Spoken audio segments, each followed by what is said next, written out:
tayong isda, bawang sibuyas, luya, at ang kalabasa na pampalino ng mata. Sama natin ng green okra, sitaw at sili. Ang ating kakanggata. So yung way of cooking natin is yung sinaunang panahon na style ng mga lula-lolo natin.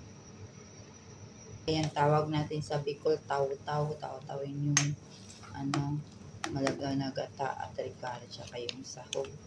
Sabi ni nanay, kaya bakit natin tinataw-taw yung malaga na gata para hindi siya mamuo at para maglapot lang siya.